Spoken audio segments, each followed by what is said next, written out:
Hey guys, Isaac from Lacrosse Stringer here. Today I'll be making a video on how to string the Nike Lakota U.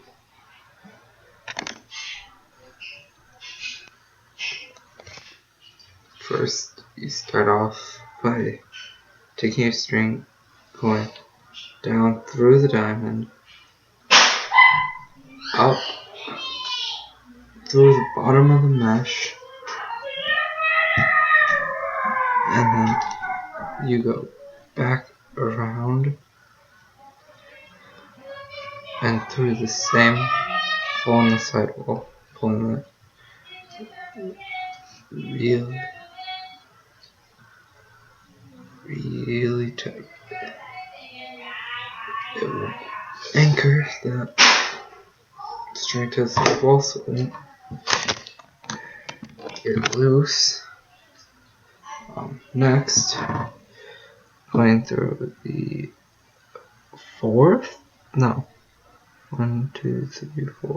sixth sidewall hole, skipping two, is an interlock.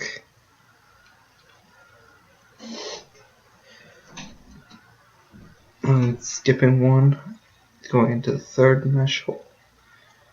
It's another interlock.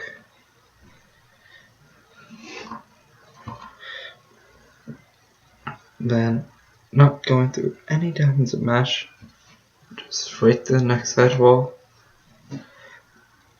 It's an SI. Interlock, not going through any holes of mesh. You go up. No, whoops, messed up. Sorry. You go down through the diamond of mesh into the next set of hole, and then try and interlock it to like a 1, and you go under the mesh, and it's an SI. And you do the same thing here into the very next hole, and the sidewall, very next piece of mesh, pull it tight as you can, and back up through the diamond. As you can see, that'll cause a bunching in the mesh for it to bunch inward, and that will help form your channel. Will be formed by the interlocks, and that will help form your pocket. This is my gamer, navy white fade Lakota that I picked up at the Mass Fit Youth Lacrosse tournament, just like my old Maverick range from last year. But you go SI pretty much all the way down the rest of the head.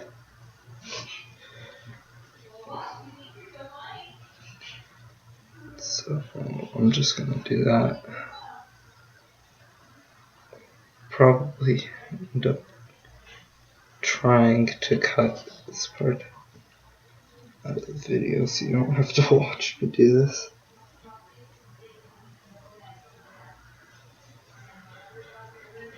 Okay, messed up again.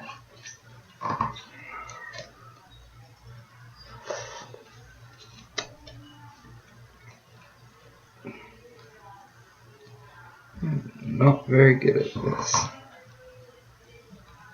but hopefully if I'm lucky I'll be able to talk to other kids who string on where I live into making these videos with me.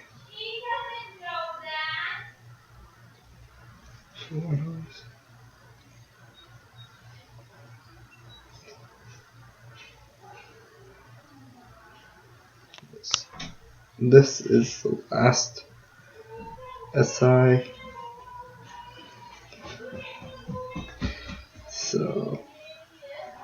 So far, the pattern is tie, skip to interlock to the second diamond, skip, interlock, SI, SI, SI, SI, SI, SI. So that's 1, 2, 3, 4, 5 SIs. And now you do another SI, skipping one hole in the sidewall,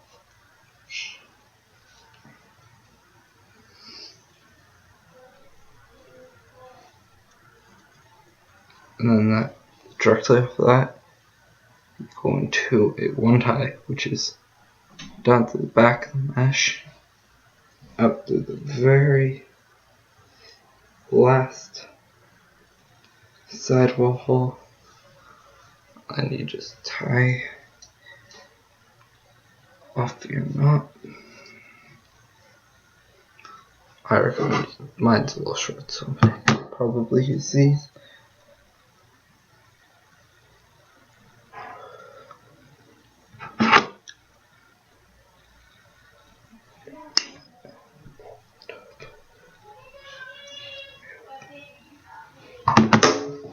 And that'll give you a nice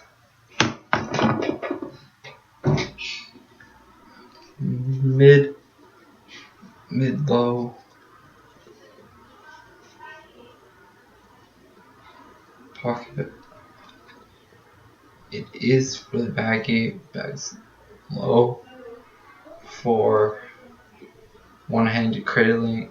For cradling, it's about the mid when you two-hand cradle like this, and it bags really high high to mid-high when you shoot. But the shooter setup I recommend using is as follows. If I can tie it back off, because I had to untie it to make this video. I have tested this pocket. It's great for tack, face off, and any MIDI who wants a low whip with very low hold stick.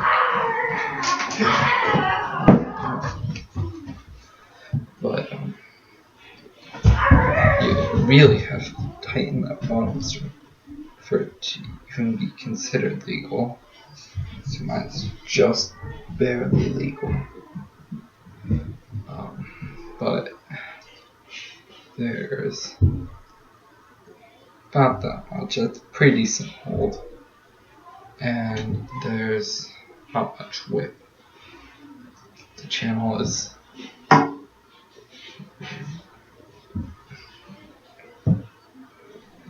pretty wide.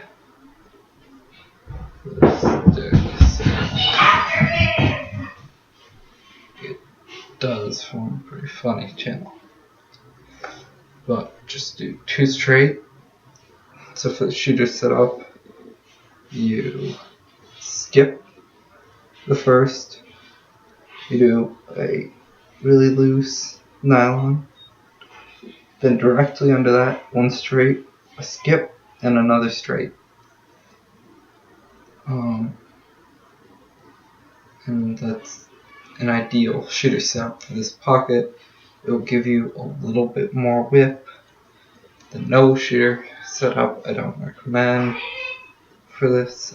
That's why I tested this in.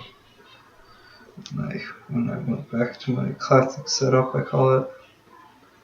I think all my sticks use this except for my Evo 4, which I just got back, and my Evo 3, which is from my brother, so I don't know. I just gave that like the most work possible. so he could be terrible and quit. That's why I'm touching this. My car's 6 and waking me up at 10 in the morning on Saturday morning. But yeah, I'm gonna this video. I'm gonna review this stick in another video, but I'll end this one here. See ya, guys.